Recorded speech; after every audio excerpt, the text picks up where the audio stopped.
Assalamualaikum warahmatullahi wabarakatuh. Bismillahirrahmanirrahim. Kaum muslimah dimanapun anda berada, kita lanjutkan bahasan kita tentang Asmaul Husna, mengulas 99 makna dan terjemah syarah dari Asmaul Husna.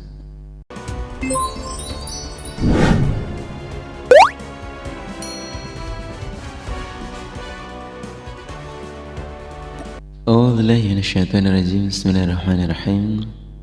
Pembahasan kedua adalah Ar-Rahman. Ar-Rahman, kita ambil beberapa hal yang akan kita bahas.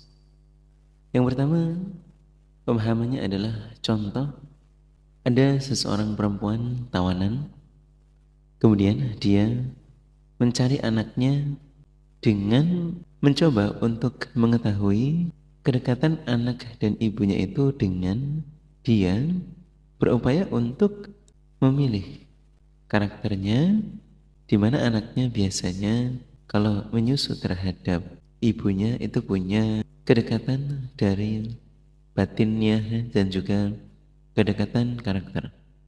Kemudian karena dia mencari anaknya yang sementara ada di luar tahanan, anak-anak kecil yang ada di situ, yang di dalam penjara, kemudian dia susui semuanya, guna untuk mencari mana anak yang sebenarnya milik dirinya.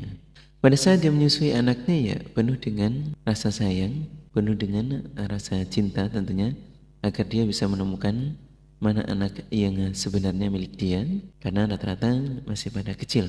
Namun peristiwa itu kemudian memberikan gambaran kepada Rasulullah SAW dan diingatkan kepada sahabat bahwa ketahuilah, ketika seorang perempuan tawanan tersebut menyusui anak-anak kecil tadi dengan kasih sayang, dia tidak memilah dan memilih terhadap siapa dia menyusui dan memberikan terhadap air susunya kepada anak-anak itu.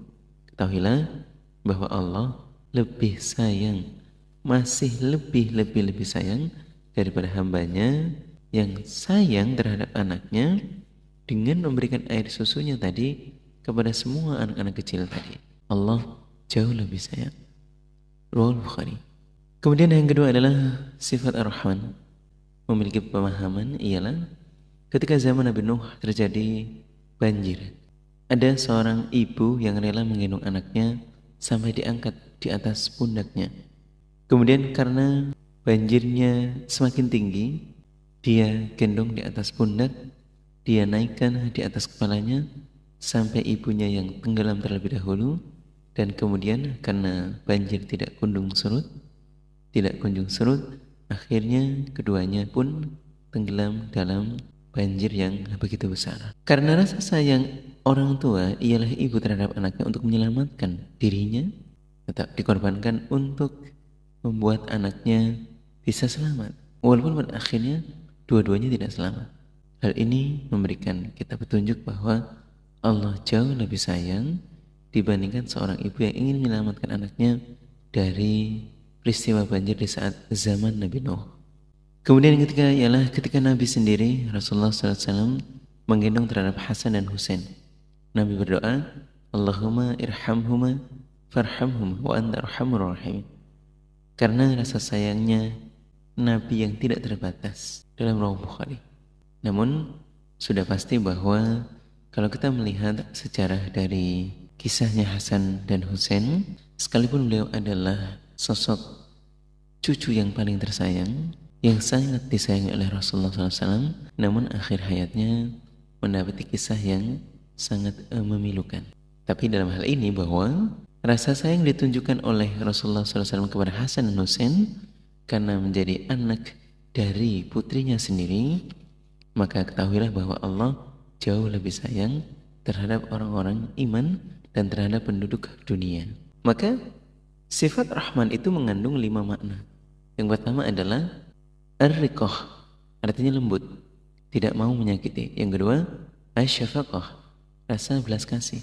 Kemudian yang ketiga adalah Al-Hannan, di mana Allah sangat menyayangi sehingga tidak mungkin membiarkan yang disayanginya mendapatkan hal-hal yang buruk. Kemudian yang keempat adalah Al-Ataf, ialah perhatian penuh. Dan yang kelima adalah Ar-Ra'fah, belas kasih dan ada menghormat kedudukan. Sebagaimana Nabi ketika dilapori orang yang datang ke rumahnya, kemudian seseorang ini diinformasikan bahwa dirinya adalah pribadi yang kurang baik, pribadi yang notabene jelek bisa dibilang. Namun ketika dia datang kepada Rasulullah SAW, kemudian bertemu dengan Rasulullah, beliau tetap berbicara dengan lemah lembut. Nah, ini namanya adalah ra'ufah. Meskipun sebenarnya pantas diperlakukan tidak baik, namun Nabi tetaplah bersikap baik. Allah juga begitu.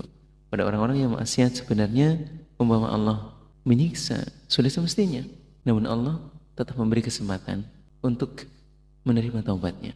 Seorang ulama Yahya bin Mu'ad ketika ditanya, "Kaifa asbahta?"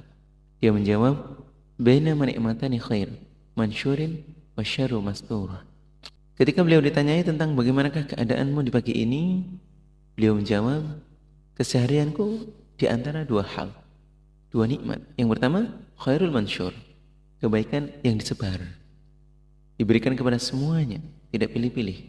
Yang kedua, syarrul mastur, di mana kejelekan yang ditutup-tutupi. Karena kalau kejelekan enggak ditutup oleh Allah, rusaklah dunia ini.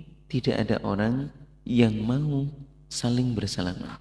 Tidak ada orang yang mau saling menunjukkan kebaikannya, karena saling mengetahui kejelekannya. Sehingga kalaupun jelek di mata kita, maka hormat kita adalah dengan di mana Allah tidak membeberkan rahasia satu dengan yang lain, dengan Allah membuat seseorang bisa menutupi kesalahan satu dengan yang lainnya. Dan ini adalah sebuah kesyukuran. Alhamdulillah, jazakumullah khairan. Kemudian yang ketiga adalah Ar-Rahim. Dari tiga nama ini, Allah, Ar-Rahman, Ar-Rahim, kalau kita memahami betul-betul kefadilannya, luar biasa. Contoh, ada seorang tabi'in pada tahun 113 Hijriah, yaitu Laits bin Sa'id. Dia datang ke Mekah. Pada saat itu gerhana matahari, namun gerhana setelah asar. Waktu itu ada ulama namanya Ibnul Munkathir. Lalu dia Laits bin Sa'id ini usul, kenapa kita tidak sholat gerhana? Kepada beliau, kenapa kita tidak sholat gerhana? Kepada Ibnul Munkathir. Lalu ulama Ibnul Munkathir mengatakan nanti setelah asar. Lalu Laits bin Sa'id naik ke atas gunung Jabal Qubais, di dekat gunung Sofa dia naik. Ini maunya bukan sholat, tapi berdoa kepada Allah. Ternyata di situ sudah ada orang yang lebih duluan. Orang ini berdoa dengan memanggil tiga nama ini. Ya Allah, ya Allah, ya Allah, ya Rahman, ya Rahman, ya Rahim, ya Rahim, ya Arhamur Rahimin. Lalu Laits ini terharu, akhirnya ikut mengamini. Orang ini berdoa, ini jami'un, fata'imni, wa inni uryanun, faksuni. Tidak lama kemudian di sebelahnya sudah ada keranjang yang isinya anggur dan berdoa, ya Allah, saya enggak punya pakaian, berilah saya baju. Tiba-tiba di atas keranjangnya itu ada baju. Kemudian Laits mendekati orang itu, saya minta bagian karena saya tadi ikut amin. Akhirnya dikasih anggur. Mau dikasih kain, tadi enggak mau karena sudah punya. Lalu orang ini turun sampai di pasar, lalu ganti baju yang lama masih dibawa. Kemudian ada orang yang lewat ngomong, "Aksuni ya ibni binti Rasulullah, iksuni ya ibna binti Rasulullah, berilah aku pakaian wahai cucu Nabi." Dan ternyata orang yang di atas tadi adalah cucunya Nabi Sallallahu Alaihi Wasallam. Makanya setelah orang itu lewat, oleh Laits ditanya, siapa yang memberimu pakaian itu? Itu adalah Ja'far bin Muhammad bin Ali bin Husain bin Ali. Ini contoh tiga nama itu sangat mustajab. Cerita Bapak Haji Nur Hasan, setelah berdoa wadah asalnya kosong, setelah doa ada isinya. Seperti ini bukan pakai jin, ini namanya karomah. Kalau mau seperti ini syaratnya ada dua ibadah. Syaratnya ada dua. Kalau mau seperti ini, syaratnya ada dua. Ibadah kenceng, tirakat banter. Ibadahnya kenceng, tirakatnya banter. Mari kita amati perbedaan Ar-Rahman dan Ar-Rahim. Ar-Rahman yang pertama, Ar-Rahman lebih sangat sayang. Ar-Rahman itu lebih sangat sayangnya daripada Ar-Rahim. Asyaddu muballaghatu minar Rahim. Yang kedua, Ar-Rahman ini menunjukkan sifat zatnya Allah. Zatnya Allah. Meskipun orang itu menentang oleh Allah, tetap diberi, dikasih, diberikan nafas dan kehidupan.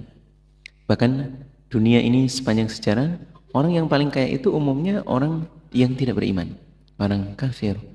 Kalau dalam sejarah yang menjadi raja dunia itu ada 4 orang, yang 2 orang iman dan yang 2 adalah orang yang tidak beriman, ialah Nabi Sulaiman dan Dzulqarnain. Kemudian yang tidak beriman, Raja Namrud dan Ukhtanasor.